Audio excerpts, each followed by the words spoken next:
Let's say your AirPods won't connect to your iPhone, or they're simply stuck on connecting, or not showing up at all. How do you fix it? Well, it's actually an easy fix, and in this video, I'm gonna tell you all about it. The problem can be Bluetooth related, connection related, or simply a misconfiguration on your iOS. So, let's try out these solutions to fix the problem. Solution 1. Turn Bluetooth off and then on. First, swipe down from the top right to open Control Center on your iPhone.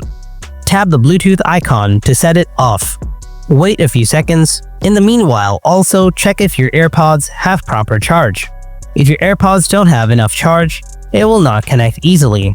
So make sure to confirm that, and then go back to the control panel and tap Bluetooth again to turn it back on. Now open the AirPods case near your iPhone and check if they pop up and connect. Still not working? Let's keep going. Solution 2. Check for iOS updates. Make sure you're on the latest version of iOS. Go to Settings, tap General, and then on Software Update.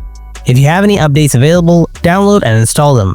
Sometimes AirPods need a software update to connect properly, especially newer models. Solution 3. Reset the AirPods.